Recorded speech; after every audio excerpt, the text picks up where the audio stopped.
I'm Darius Spearman, and you're watching African Elements. After the failure of Reconstruction, Black leaders in the post-Civil War era responded in various ways. This series will explore those philosophical responses, assessing their strengths and limitations. W.E.B. Du Bois and Booker T. Washington approached the world in ways that fundamentally opposed one another. In this video, we begin with a critique of W.E.B. Du Bois's framework of civil rights through the lens of his rival, Booker T. Washington. Round 1, coming up next.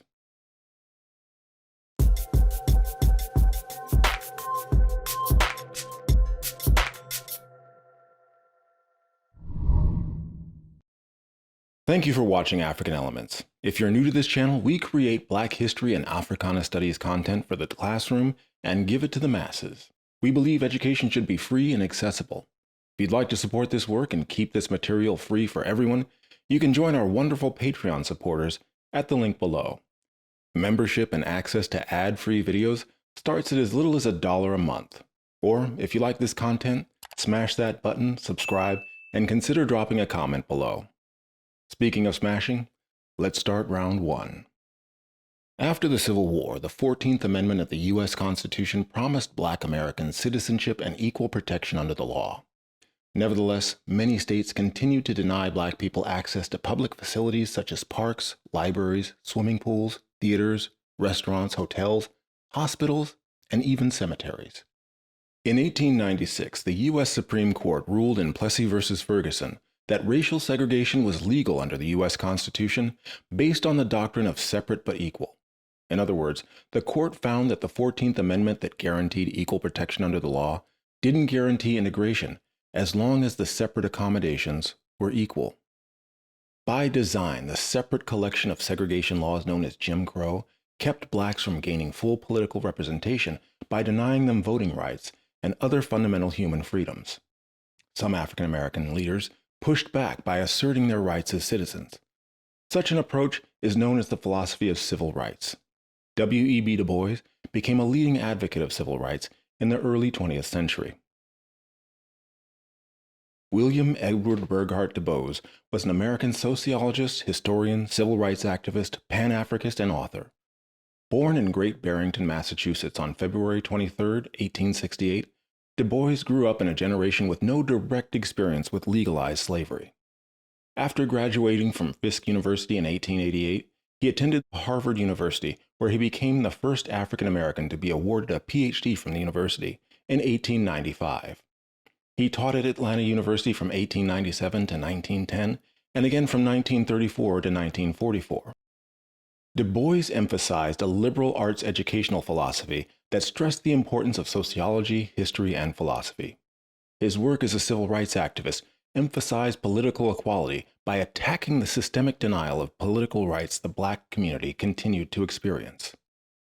To that end, Du Bois and 28 other delegates met at Niagara Falls in 1905. The Niagara movement sought to end segregation and discrimination against Blacks through nonviolent means. It also called for equal access to public facilities such as schools, parks, libraries, transportation systems, regardless of race or color. Their strategy was one of protest and agitation. They staged marches, petitioned lawmakers, and wrote newspaper editorials, constantly reminding the white power structure of the injustice of racial subjugation of African American citizens.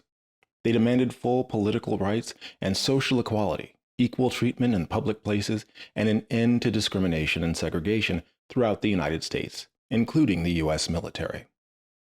In doing so, he forwarded a notion of the talented tenth. Du Bois believed that it was the talented tenth amongst Black intellectuals that, armed with a liberal arts education, was most capable of moving Black America forward by deconstructing the social barriers that held back the Black community. It was Du Bois's focus on race relations, economic inequality, education, and politics that contrasted most sharply with Booker T. Washington's emphasis on practical education and industrial training. In 1903, Du Bois published The Souls of Black Folk, a collection of essays that explored the history of Blacks in America and their struggle for freedom. One chapter in particular specifically called out Booker T. Washington and critiqued his approach to Black progress.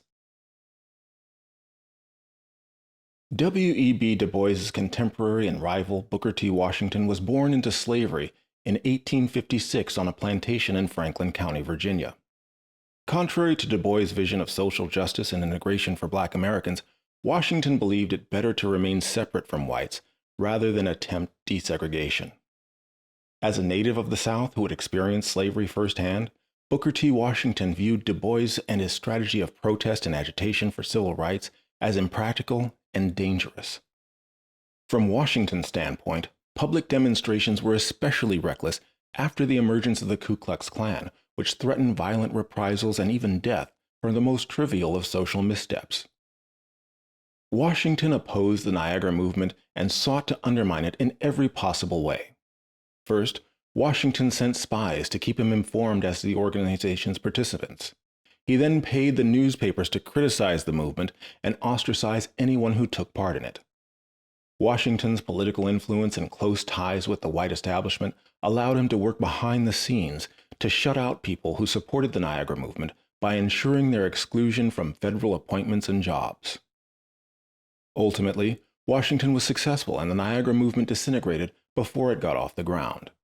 Nevertheless, Du Bois continued his efforts when he and other key players from the Niagara movement founded the National Organization for the Advancement of Colored People, or NAACP, in 1909.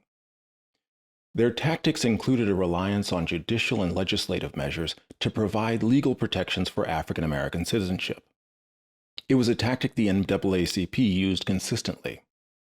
Their initial success came in the NAACP's attack on the Grandfather Clause, which Southerners used to keep former slaves away from the voting booths. In 1915, the U.S. Supreme Court struck down the Grandfather Clause in Gwin versus the United States. The courts became the NAACP's primary weapon to such an extent they established a separate branch of the organization in 1940. With its own legal staff, the NAACP Legal Defense and Education Fund continued its assault on legalized segregation from the mid-20th century onward. Later, several strategically formulated lawsuits culminated in the famous Brown versus Board of Education decision. The 1954 case overturned the separate but equal doctrine that codified legal segregation in the Plessy versus Ferguson case of 1896. While the NAACP has much success to its credit, it's essential to be realistic about the meaning of those successes. For example, after Gwin versus the United States outlawed the Grandfather Clause, the all-white primary quickly replaced it. The white primary effectively rendered the black vote meaningless by barring black candidates from running in the primary elections. After Smith versus Allwright outlawed the white primary in 1944, other methods of voter disenfranchisement quickly filled the void. Even in the NAACP's best-known legal victory, Brown versus Board of Education, the limitations of the integrationist approach become visible.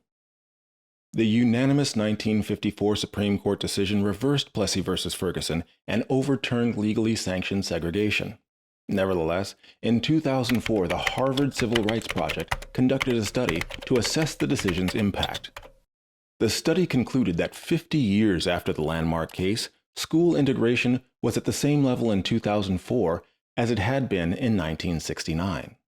According to the report, 1 in 8 Southern black students attends a school that is 99% black. About a third attend schools that are at least 90% minority, including more than half of African Americans attending schools in the Northeast. The report concluded, "We are celebrating a victory over segregation at a time when schools across the nation are becoming increasingly segregated." It is here that one sees the potential advantage that Booker T. Washington's approach had over Du Bois's approach. Washington's ideology didn't rely on desegregation or a court system in which every victory advanced the movement toward an ever-receding goal line. Washington didn't concern himself with dismantling Jim Crow, attending white schools, or sitting at white lunch counters. Instead, his goal was to build economic independence.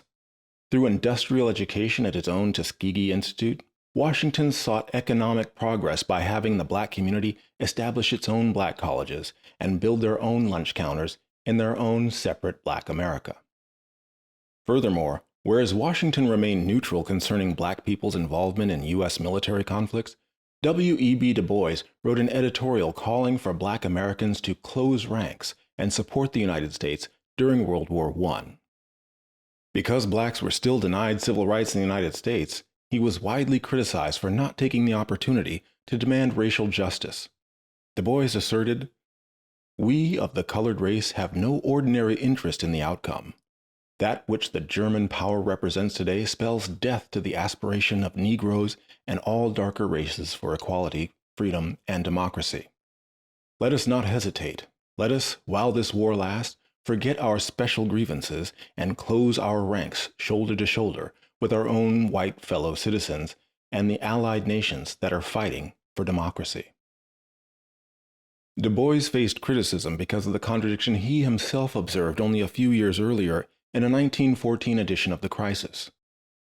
Whereas the United States Army sent the segregated all-black units that made up the Buffalo Soldiers out to the west to protect the white frontier settlements in a racist war against the Native Americans. This made for a contradictory situation, as Du Bois observed about Nogales, Arizona. While there were a plethora of colored troops, and there were also several large property owners among the colored people, the colored children of this town had to adhere to the state law that requires separate schools for white and colored. Was it realistic to expect black people to gain respect, citizenship, and equality in return for loyal military service? Furthermore, the experience of the Buffalo Soldiers begs the obvious question: was it feasible for black people to expect to gain the respect of whites while marching under a banner of white supremacy? In this round, we looked at the philosophy of integration and civil rights and critiqued its limitations through the framework of Booker T. Washington's approach. In round 2, we'll take a closer look at the strengths and limitations of Booker T. Washington's philosophy. In the meantime, who won this round? Let's have that discussion in the comments below. I'm Darius Spearman, and until round 2, I'll see you in the comments.